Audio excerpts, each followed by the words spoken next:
Good evening, everybody. My name is Miles Elston. I'm the Director for the Institute for Safe Autonomy here at the University of York, and a Professor of Practice, the only Professor of Practice at the University. We can have a conversation later about what that might mean. But basically that means my career has gone from academia to industry to government and now back into academia. So before joining York, I worked in Whitehall in a number of Whitehall departments, including Government Office of Science, where I was actually responsible for setting up the Science Advisory Group for Emergencies, SAGE, which you may have heard a bit about over the last couple of years, which is very much at kind of the heart of some of the stuff that's in Fiona's book. So I have managed to read the book before this evening, and it's kind of brought back a number of memories of issues that I was involved with when I was working in government. So really interested to have a conversation with her this evening and get her perspective on things.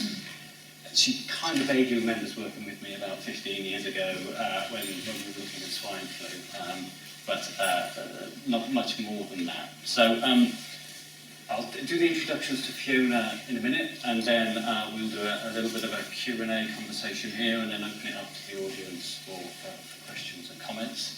But I've got highlighted in yellow here that I must not forget is pointing towards a slide behind, which is that kind of pointing towards emergency exits and so on. So we're not expecting a fire alarm.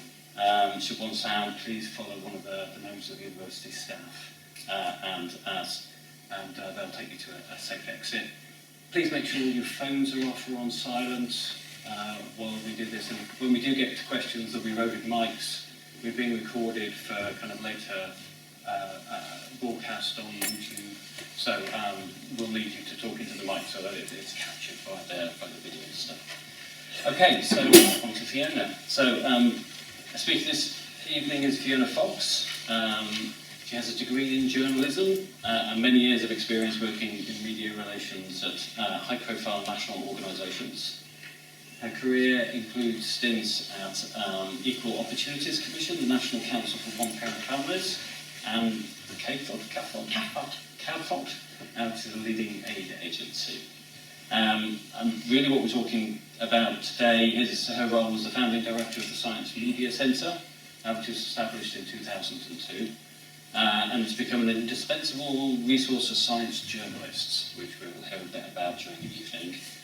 The Centre provides scientific context and comment from some of the UK's top scientists for major news stories, thanks to the Centre's media database. So these are the people that they go out to get comment on breaking science stories that have that science perspective.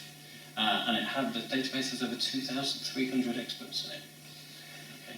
So Fiona's a regular commentator on science in the media, and the only representative from the scientific community that gave evidence to the Leveson inquiry into press standards in 2012. She's an outspoken champion for openness in science and has led a successful campaign for changes to the British government's PERD rules. So those are rules about how much information and what information you give out prior to an election, to ensuring government-funded science are free to speak out during those election periods. She's received many accolades for her service to science, including an OBE, and honorary fellowships of the Academy of Medical Sciences, the Royal Society of Biology, and the British Pharmacology Society, and an honorary doctorate from the University of Bristol. She's received awards from the European College of, and this one was just, I'm sure was thrown in here just to confuse me or make it difficult for me to speak, Neuropsychopharmacology, and the British Neuroscience Association, and a special award from Understanding Animal Research for promoting openness in animal research, which is one of the topics that's covered in the book. So I'm going to open with a couple of questions, and then if people would like to get engaged, then please put up your hands and we'll get a mic to you, and we'll try and make it a little bit of an open conversation. Yeah. So firstly, why did you decide to write the book, and where did you write it? So firstly, thanks for that introduction, and thank you so much for coming out on this really rhetorical evening to talk about science in the media. I decided to write it because The Science Media Centre is quite a unique concept. You made the point that I've been a press officer for throughout my career after doing journalism, but I was always someone's press officer. Every institution, I think every institution has a PR operation or a press office. Almost certainly all universities, all banks, all charities, all government departments. But they're always a press office for that institution. And while they might be absolutely brilliant, one of their key roles is to get the kind of key messages and the spokespeople from that institution out there into the media. The Science Media Centre is an independent press office science that isn't linked with any institution, that doesn't have any kind of key messages. We don't even care about our brand name, which is virtually unheard of. In all my other jobs, I had to get CAFOD, obviously didn't do it that well, CAFOD's name, well known, or National Council on Parent Families, you know, the brand name, the institutional profile was very important. But this thing called the Science Media Centre was set up in 2002, was really unique in that it is just there to help respond to the media's interest or need for science, good, accurate, evidence-based science, doesn't care about some of those other things. So I kept telling that story to new members of staff and also telling them about some of because it was, when I was appointed to set it up, it hadn't existed, it was a completely new concept.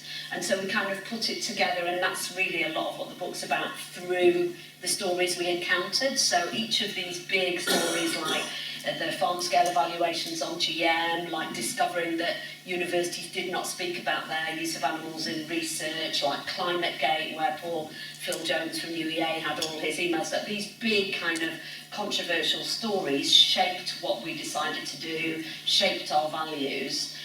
And when new members of staff came and asked me, tell me about what this press office is, it was taking longer and longer to explain how we decided to do what we do. Then we had started getting a lot of interest, maybe 2 or 3 years in, from other countries, like they wanted an SMC, they'd heard about what we did. And again, that was taking a long time. And I just felt I really need to write this down. And I knew the 20th anniversary was approaching, so I thought I want to get this written down somewhere. And then someone, my chairman at the time, who'd just written a book, suggested that I write a book. So that's why. When was the summer of 2019, where the Science Media Centre was ticking along, everything was going brilliantly, didn't really need to be there, so I took a 2-month sabbatical, July and August of 2019, booked a house in Donegal, my husband's favourite place in the world, overlooking the sea, and just sat and wrote all these big stories. And then, of course, by the time you find a publisher, and by the time that process had happened, it was December, January 2020, and of course the biggest of all science stories was starting to emerge. So I put a hold on the whole thing because obviously I now wanted to be part of this, and then I picked it back up again, and it came out literally just in April last year, which was the anniversary date, so that was quite neat. So whose idea was the Science Media Centre? What kind of drove it? Yeah. As you say, it's quite an unusual organisation. Yeah, so it came out of, it actually came out of crises. So some of you look quite young in the audience, but for those slightly older people, there was the kind of MMR crisis where Andrew Wakefield had claimed that this very successful, up till then, vaccine was linked with autism in children, and that was just like a media frenzy. The introduction of GM technology to the UK in kind of late 90s, early noughties was going down very badly. Lots of newspapers, editorials came out against it. Very media-savvy groups like Greenpeace and Friends of the Earth were totally opposed to the introduction of GM. So with these media frenzies, animal rights activists totally dominated the agenda about animal research, and things were not good. David Sainsbury then was the science minister, Labour government, and he set up an inquiry which was cross-Commons and Lords into the state of science and society. And it certainly wasn't just about the media, but interestingly, if you go back to the evidence, almost everybody was a witness in this. It was quite an 8-month inquiry, and people came and gave evidence. Almost everybody talked about the media. The media was really writ large in the minds of the scientific community about what was going on. The media are misleading the British public, the media are getting science wrong, and because of that, the public don't understand GM science, they don't understand what the weight of evidence is on the MMR vaccine. And the Lord's report published in 2000, and it recommended about 10 different initiatives, all of which happened actually. So it was a very seminal, in public engagement courses, they talk about that report. It was Patrick Jenkins, it's called the Patrick Jenkins report because Sainsbury asked him to chair it. And it recommended a new initiative in the middle, and it was really war language, you know, the relationship between scientists and the media was so bad at that time. All the scientists who gave evidence all blamed the media for misleading the British public and undermining public trust in science, and then the journalists, the science journalists and various editors gave evidence and were really frustrated with the scientists who they felt were arrogant and elitist and, you know, would talk to a journalist when their Nature paper was published, but then went back into the ivory tower and didn't come out again. And of course a lot of these stories now, the MMR and animals, and they were in the media every day, and so the scientific community, for the journalists, needed to come out and roll their sleeves up and engage with these stories. So the narrative was a problematic relationship. You know, people talked about poor bed for science and the media are poor bed fellows, and as if these cultures could never meet, as if science, the way science works, is so different. It's kind of, you know, it takes 2 years to do your study, then you wait another 6 months for it to be published in a peer-reviewed, versus the kind of daily news cycle where people need an answer now and they don't like areas of grey. They're like, red wine kills you or red wine cures you or whatever. And so, I've lost my thread a bit there. So yeah, so we were one of the recommendations to sort out this kind of problematic relationship between science and the media. And then really, which is why I wanted to write the book, then I was just appointed. I've never even worked in science. I think they wanted somebody with a very strong science background and a very strong media background, and precisely because of what I'm talking about, those kind of, you know, the Brian Coxes weren't, it was before their time. So luckily for me, because I really wanted to move into science, I was passionate, I could see from the front pages on GM, crops kill and, you know, animal research stories that the place to be if you wanted to make an impact in the media was science. It was on the front pages and it was very important. So yeah, I really wanted this job, but they were saying we want a PhD in science. I didn't have it. I've got 1 O level in biology. But I think they couldn't get the combination of the science and the media, and I persuaded them that what they actually, you know, there were thousands of scientists out there. What they needed was somebody who could support those scientists in clearly explaining their science and engaging with the news media. So I persuaded them. And then it was just a blank piece of paper. We didn't know what we were going to do with this centre. We knew what was needed. We knew that we had to bring scientists and journalists back together and get this relationship functioning. And one of the things I say in the book is I kind of tell the stories that got us from that awful time to what and I'm sure people will want to challenge me on this in the audience, but to what I think is a much, much better place. And I think the pandemic, which happened to be like my last chapter in the book, actually is a very positive place to end. I think the relationship between scientists and especially the specialist medical science and environment journalists had improved to such an extent that on the whole, the media coverage of the science around the pandemic was very good, actually. Yeah, I mean, I can kind of reflect on that because I was involved in swine flu, which was a similar, obviously, kind of disease. Thought it might be the next big pandemic. It didn't end up being in the end, though it did have its own consequences. And a lot of that was about comms, and getting that communication right at the beginning was really important. But when I was in Go Science, John Bennington was the government's chief scientific advisor, and it wasn't on my desk, but I remember a couple of things that he kept talking about, GMOs and the precautionary principle, and how that was playing into that debate. And then also, and you mentioned it in the book, about this balance, this requirement for balance when you're talking about, and I've seen a lot in the climate debate, about having both sides of the argument having equal weight in a media world. Do you think that's changed? Do you think that's got better? Do you think that's been well managed? I do think that's changed, thank goodness. And actually, I think the climate one is a very obvious one, where in the early days it was absolutely standard for a producer or a journalist on a news programme to phone up. We focus very much on news, by the way, I should say that, at the SMC, to phone up and say, oh, there's a new climate study out today in Nature. Can you do us a favour and give us a pro and an anti-climate change expert for the programme at 2 o'clock? And you know, by the time we got some staff, you could sometimes hear 2 or 3 people having the same argument with the producer, saying, hold on, the reason for the, you know, it's not that we're against those debates between sceptics and mainstream scientists on some occasions, but today is the day that there's a study published. You know, there were 50 scientists involved in that study. It took 3 years. It's being published in Nature.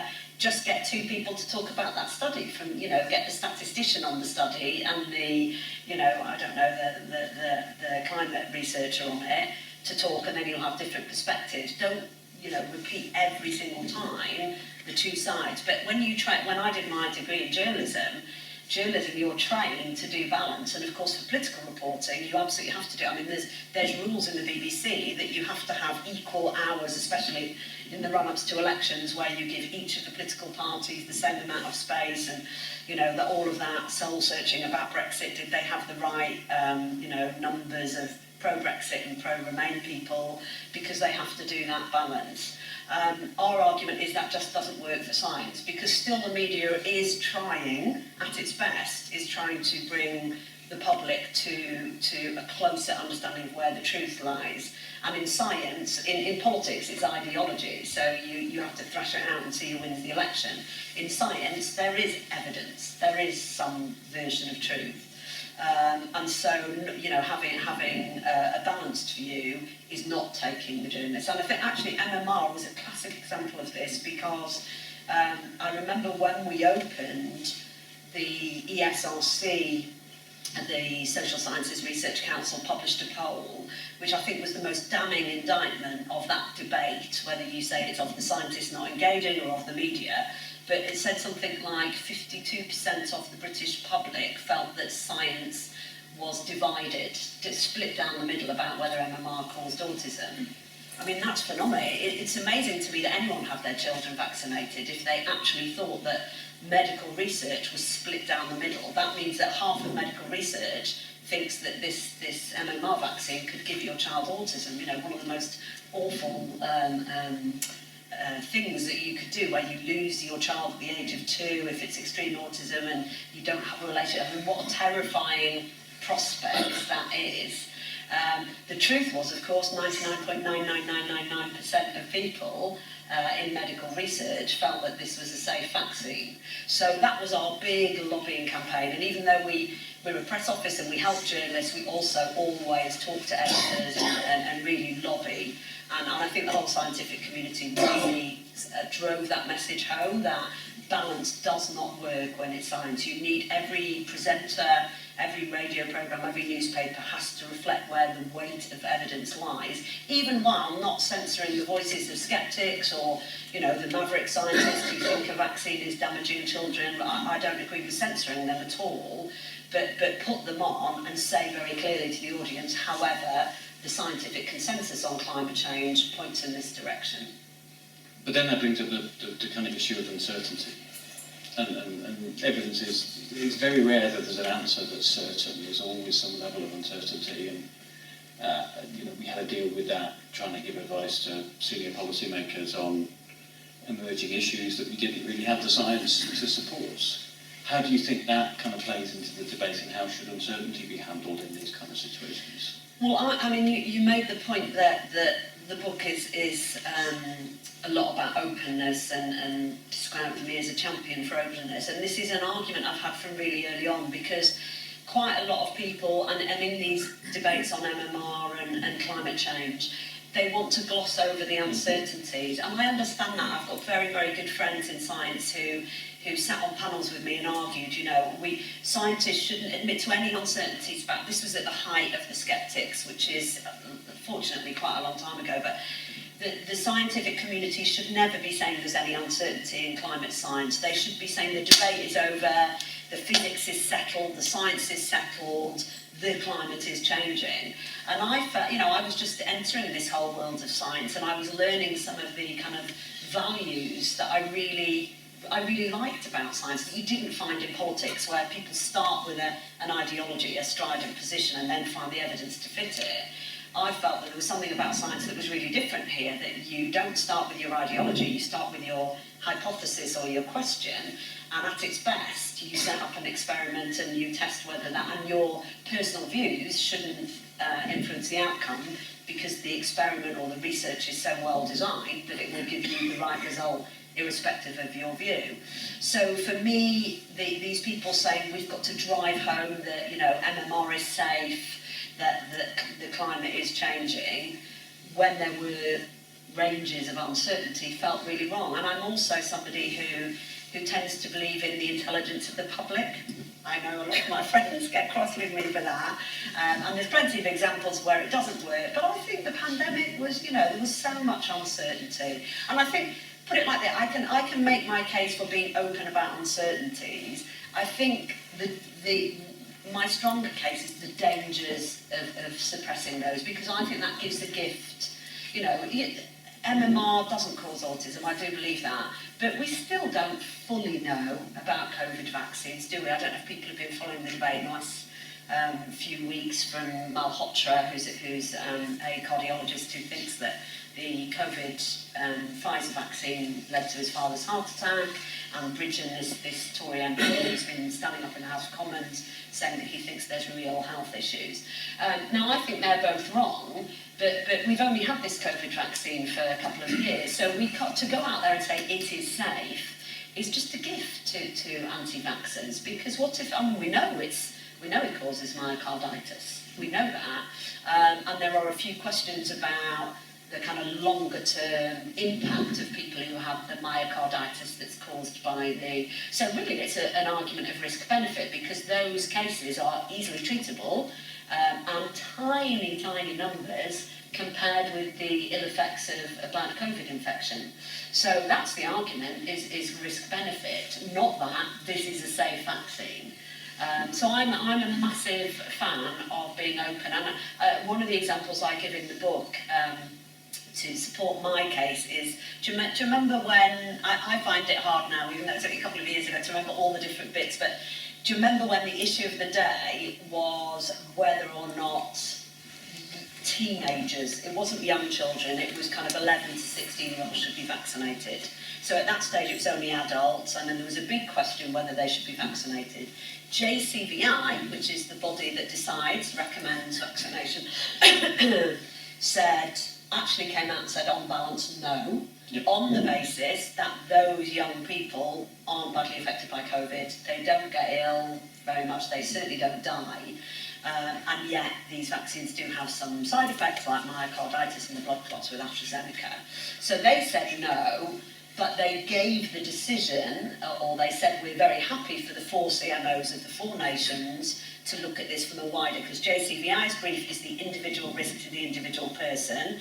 The CMOs wanted to stop transmission. They wanted to suppress, and obviously kids out there and about, like my son, going to parties all the time, they're the ones who are driving it. So if we vaccinate younger people, it protects older at-risk people. And that's what happened.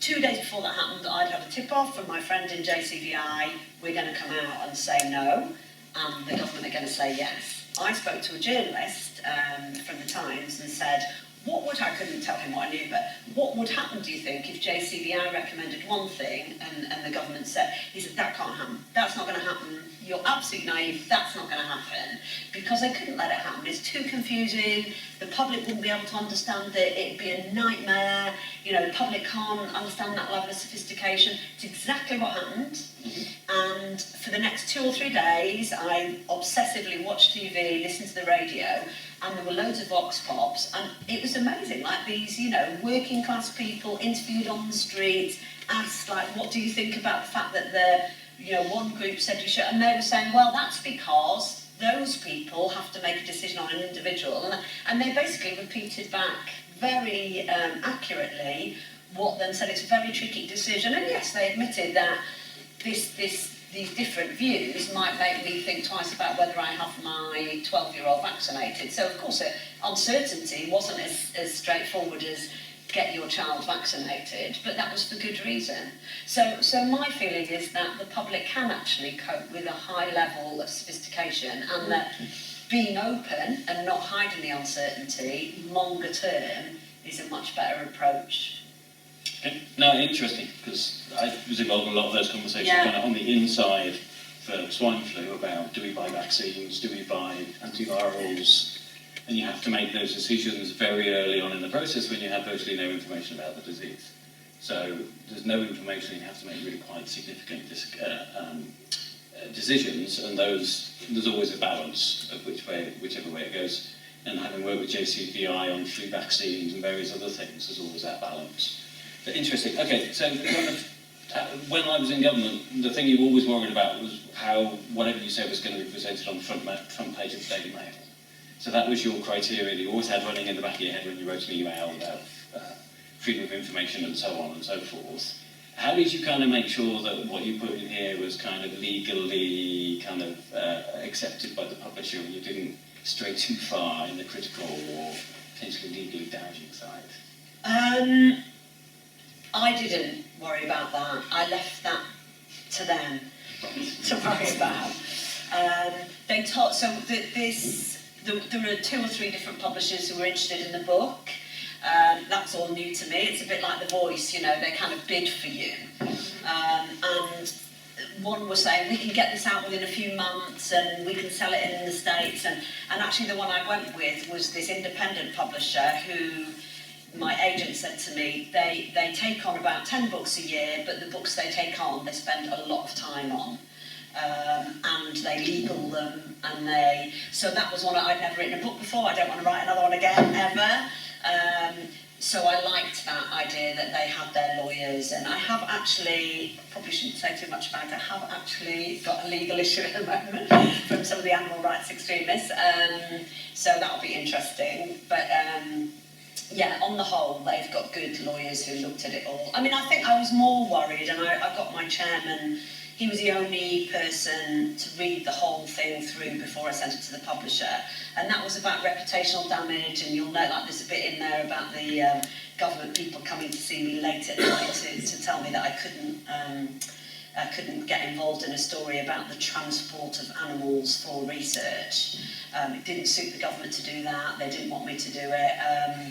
And, you know, there was a sense of those people know who they are, I work with them, will they never trust me again, and will I damage the SMC? So I was more worried about damaging the SMC and its relationships with government.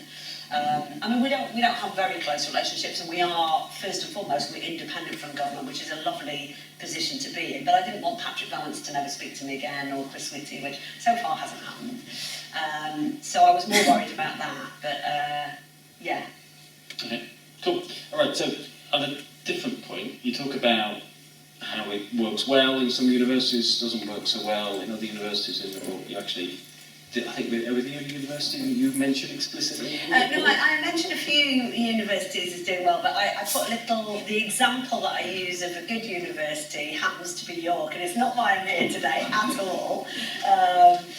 But I thought I might just read that bit out, and then we could maybe... So basically, there's a chapter about... most of the chapters are actual stories. So there's the sacking of David Nutt and what happened there. There's the Tim Hunt thing, which was the first kind of cancellation in science. Tim Hunt, who made that sexist joke at a conference. And there's ClimateGate, where Paul Phil Jones, who we knew well, had all of his emails stolen. So most of them are story-based.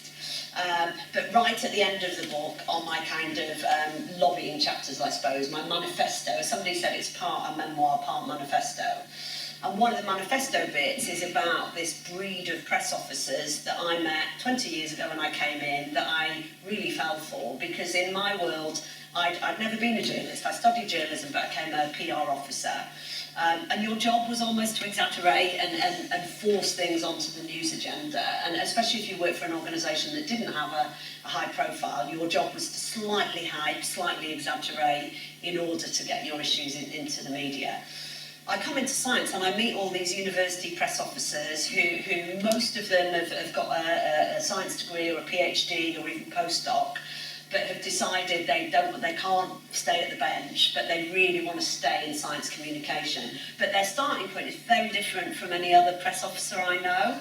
So they've come through this route of science, they love science, but they want science to be reported accurately, in a measured way, they don't want things hyped. So you've got these kind of PR officers who aren't about PR, they really are about the science. And I liked them a lot, I really liked them. And for 10 years, our key relationships were with the science press officers, or research comms, you often call it in a university. And then slowly but surely, about 10 years ago, I started to notice this changing, and university research comms officers who we'd had so much to do with suddenly weren't in contact with us, and then when you talk to them, they'd been moved off to marketing comms or brand comms or reputation comms. People in this room will know so much more about this than I do, and I say at the beginning of the chapter, I don't really understand, but I think it's partly universities becoming, kind of selling an education to your customers and becoming more of a kind of obviously Tony Blair's vision of getting 50% of people to go to university. So the emphasis changed, I think, but not in York. So let me just read out this little. The chapter is called A Dying Breed, and it says, I recently spent months attempting to get an introductory meeting with a new head of communications at a top research-led university. Like most people at that senior level, her predecessors spent much of her time dealing with reputational issues such as social inclusion and funding, but she was very supportive of a research media team and we had been in regular contact. When I eventually met the new head, she was perfectly friendly but indicated that the media was not a priority. She explained that in her view the media work tends to do itself at her uni, and said she'd been recruited from government for her change management skills. The main challenge, she said, for her comms team was to anticipate changes and put PR plans into place to limit any fallout. Visiting another university, I discovered that the entire research comms team had imploded. The popular head of media, an ex-journalist with a passion for the university's research, had been moved sideways after an external review suggested there was too much focus on news and not enough on marketing and brand management. His two science press officers promptly resigned. I met with a new head who had come from a commercial background and spent our entire meeting telling me how irritating academics are. As with all my observations, there are just as many exceptions. Many universities, including UCL, Edinburgh, Warwick and Reading, have fiercely protected press officers specialising in science and in news. On a recent trip to the University of York, I was taken to 5 departments, including psychology and AI. Samantha Martin, the university's deputy head of media relations, used the walks between faculty buildings to fill me in on everything about the scientists I was about to meet. Each researcher talked to me about previous media work, what had gone well, what hadn't. Their enthusiasm for engagement with the press, and by extension the public, was inspiring, as was the warmth they showed for their press officers. By the end of the day, I was exhausted but exhilarated, not only by the amazing scientists I'd met and the long list of briefing ideas I was leaving with, but also because it was just exciting to see that being a senior press officer at a research-intensive university could still be the incredible job I had discovered when I first arrived. When I asked Martin and her colleagues why York had bucked the trend I was seeing elsewhere, she said it was down to the Director of External Relations, Joan Concannon, who believed that media was still an important part of her job. I'm grateful to her and others like her, but I believe this issue is too important to be left to individual champions, nor is it enough to simply hope that the pendulum will eventually swing back in the other direction given time. So, that's my nice plug for Joan. Cheers. Okay, I've got a whole bunch of more questions, but I probably time to open it up to the audience. So we've got a couple of roving mics. So has anybody got a question they would like to ask? Down here? Brave person kicking off the question from the audience. Yeah, I just want to congratulate you on the work, Fiona. You just did an amazing job. I know it's been a couple of weeks ago, I'm Professor of Child Psychiatry here, and I've done a little bit of work with you, haven't I? Particularly contentious issues, antidepressants in children and social media, and that's the topic I want to ask you about. You've got an amazingly positive attitude to the current climate out there in terms of use of media and science. And obviously things have changed substantially because of social media. And I noticed some of your reviews on Amazon was suggested trolling as well. So I'm wondering, you had a particular mission when you set up the Science Media Centre. How do you think that mission might have changed with the advent of social media?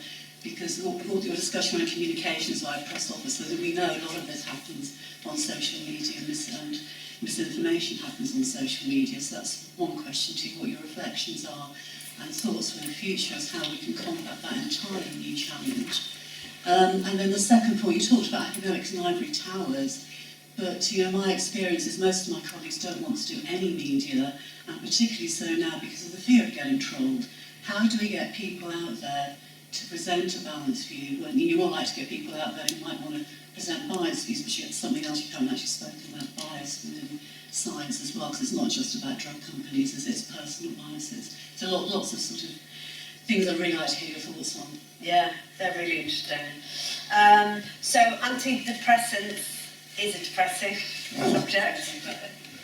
And there are, I am very positive and upbeat, and the pandemic, I think, went really well, but there are some issues that just I think are really covered badly. And if you'd have asked me without saying who you were or what your interest was, I would have said e-cigarettes, that's covered really badly, antidepressants, and actually quite a few different mental health things.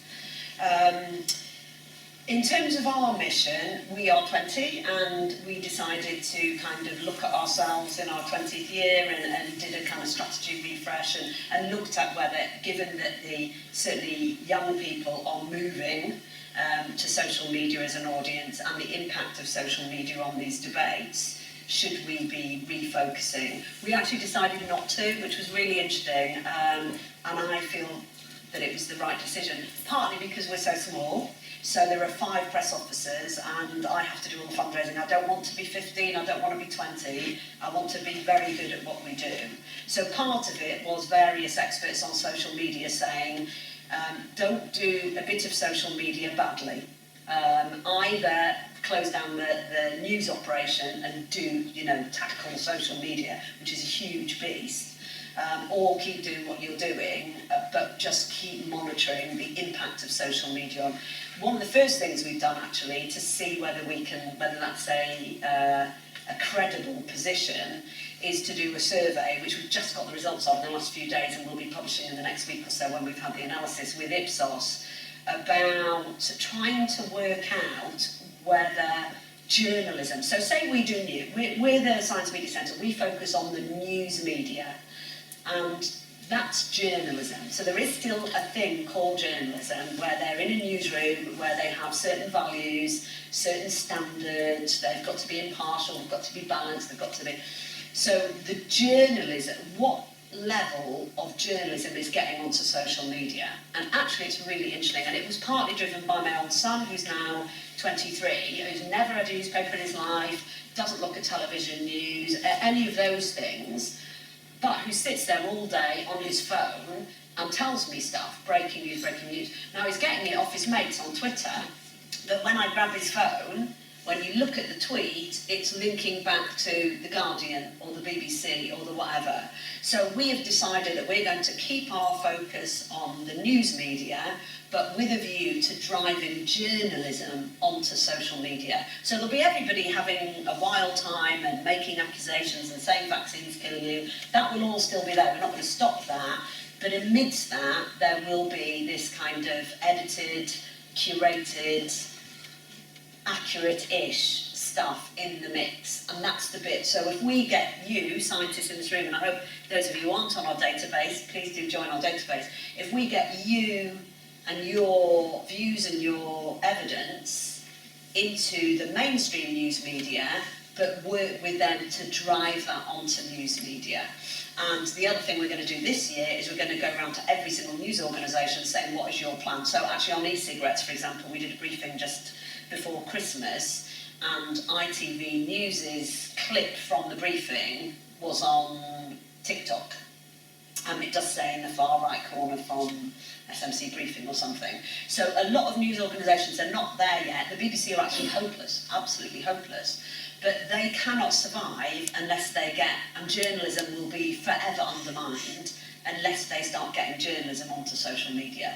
But we're not going to do that. We're going to carry on with news, but say to them, what can we do, like video clips or whatever, that is still the same thing we've always done, the same mission, to make it easy for you to access the best science and the best evidence and drive it on. So I think that's the answer to the first question.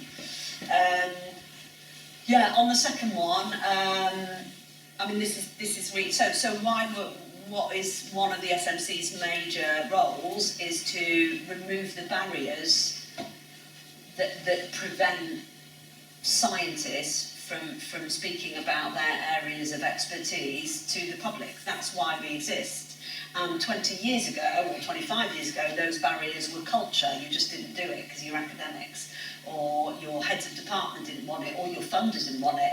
Most of that's disappeared. The heads of department mostly encourage it. Funders certainly, all the Research Council, the Wellcome Trust, they all encourage it. Loads of the incentives now are for scientists to do this, and now we've got this whole new thing, which is trolling and social media and polarisation. And people, why would you do it? Why would you go there? Why would you give the SMC a view, which then gets all over the Daily Mail, and the next thing you've got emails into your inbox, death threats, just horrible stuff. And I think a lot of scientists just don't go there. Now, we have to do something about that. I don't know what, but we have to do something because the price is too high. If you look at GM and MMR, you know, I mentioned earlier about who do you blame? Do you blame the media for misleading that, or do you blame the scientists for not engaging with that effectively enough? And it has to be both. There's a bit on the very inside cover of a journalist who says to scientists back in 2000, it's not just the media, it's you as well. You know, you didn't stand up to be counted. You didn't enter these debates, and so the British public and the politicians turned against GM, and a lot of that research was closed down in the UK. So we can't just say, well, I understand that, scientist, I understand why would you want to do this. So one of the things we did last year was we ran a big event. I don't know what maybe some of the colleagues team at York can talk about it, but I was really surprised because we ran an event on harassment, and I sent a note to everybody I knew and said, who would like to be on the panel? Because we didn't know the answers, but who has got something in place to protect their academics who suffer this, to support them, to have encourage their resilience in a way. So you carry on doing it, but you send all your horrible emails to them. Maybe you don't even open them, you just send them to the comms team or whoever. I realise the comms teams are very busy, but you know, some system, and nobody put their hand up. It was really interesting. In the end, Edinburgh did, and they had, because they, I don't know if people know Debbie Sridhar, but she was very prominent during the pandemic, wrote a lot of articles, black woman, she got massive harassment, and so they kind of had to help her, and through helping her, they then devised a policy, so we eventually got the head of comms at Edinburgh University to be on that panel.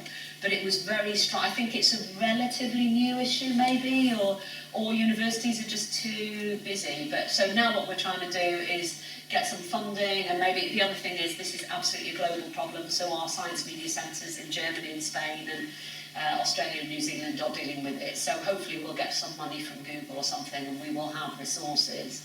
But one of the things I don't want is I don't want to accept it. I want to argue with people, because the price of saying I'm not going to do media because I'll be trolled is, and I totally agree with your point, you leave the field to the anti-science brigade, but you also, very, very good insight there, you also leave it to the fearless ones who sometimes aren't the best spokespeople, the bruisers, the people who don't give a damn, who like the media spotlight, not always for the most honourable reasons, otherwise known in the SMC as the gobshite.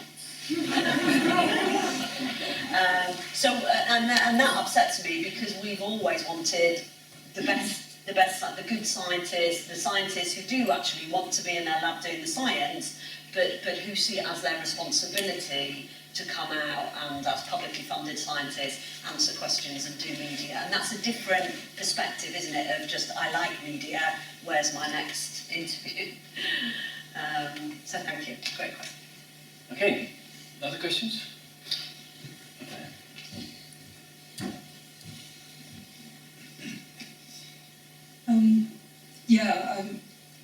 may as well just say that I have complete sympathy with anyone who wouldn't want to go near the press, because I think it, just strikes me as an ordinary person as an absolute mess.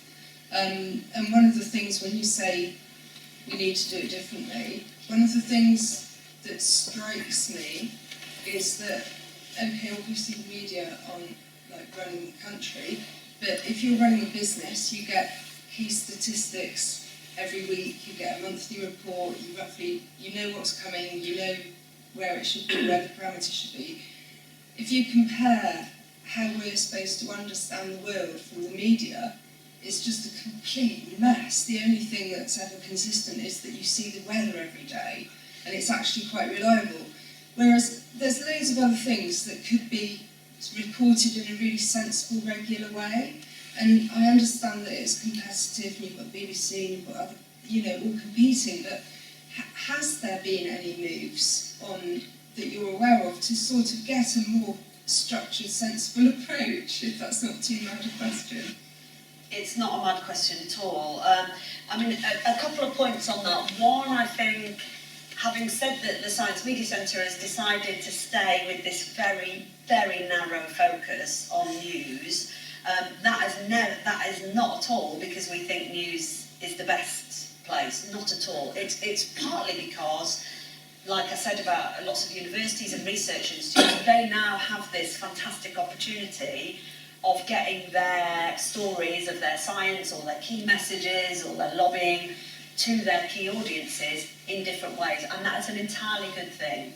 And I've had press officers say to me, why would I want to tell that story of that controversial research through the Daily Mail, where they're going to, do something awful with it? We're going to tell it in our own words on our university website and give it directly to whichever news outlet we think will cover it well. So that is an entirely good thing. And I think the broadening out of comms in universities away from media first approach to all of these others, and I'm sure the York media team, if you go to them with things, will say, well, here's the news options, but actually here's 5 other ways you could do this that gets you. So that's an entirely good thing. It's just that we don't do that. In one positive thing I would say is science still isn't politics. It still isn't politics, and I do sometimes, if I was doing a standard SMC talk for you, what you would see is scientists like you give us a comment. We put that out to all the science. We haven't really talked about that a lot. The science, health, and environment specialists, on the whole goodies. They are on the whole goodies. They like scientists. A lot of them stay in their jobs for 10 years because they don't want to be the political editor. They don't want to be the transport editor. They don't want to be general news. Tom Whipple likes being the science editor of the Times. He loves everything about science. So they like scientists. They want to talk to you. There's nothing in it for them to misquote you or selectively quote you for a sensational storyline. So a lot of what happens at the SMC is a positive experience for the scientists involved, and they wake up the next day and see their comments all over the news media, read by the public, saying this is how immunity works, or this is what the real risks of antidepressants are, and they love that. So I would say there is a whole positive story to tell, as well as I agree with you. News values. So back in the day, I'm very old now, but back in the day when I did my 3 years of media studies journalism, we talked endlessly about news values. And yeah, I mean,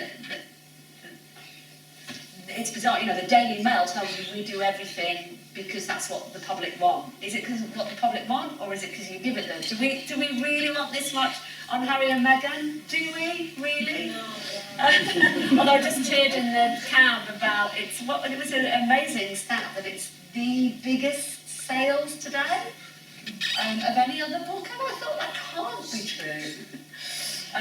It's flying off the bookshelf. So maybe we do, but I just think that statement, we know that the public like a scare story. Well, hold on, they read scare stories because if you put statins kill on the front page, and they know someone on statins, they'll buy it and they'll read it, so your numbers go up. But is that what they want? So news values is a big discussion, and I totally agree with you. But there are some attempts. So things like Tortoise Media, which is partly run by my friend Kerry Thomas, who used to edit the Today programme, work at the BBC, was on the Science Media Centre board for years.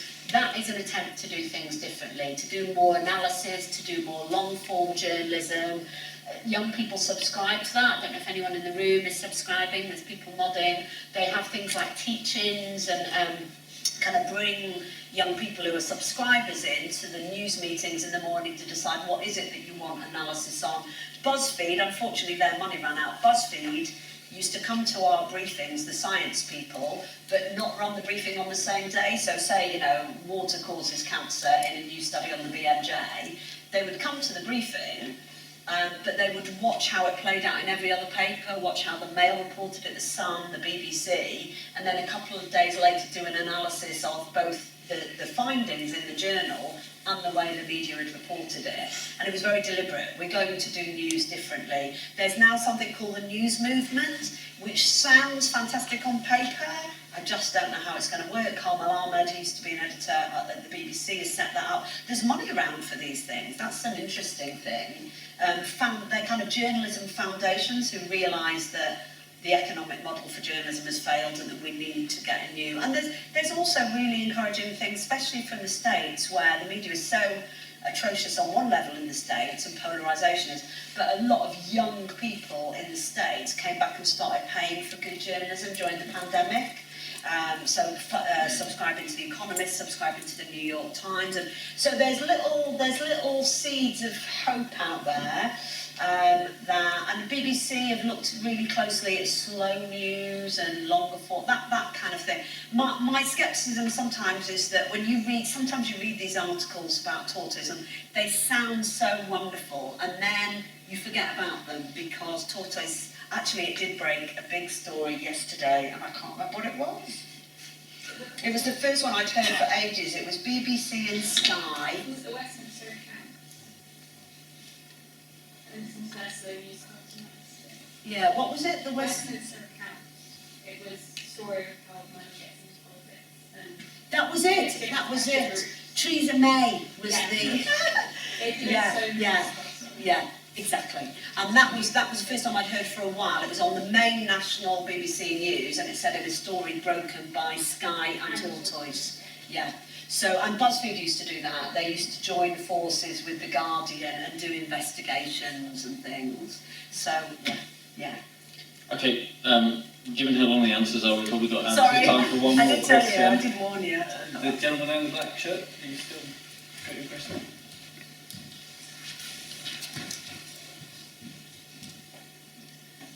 Hi, thanks. So you mentioned earlier sort of a hesitation to want to engage with social media as a sort of a way of spreading news.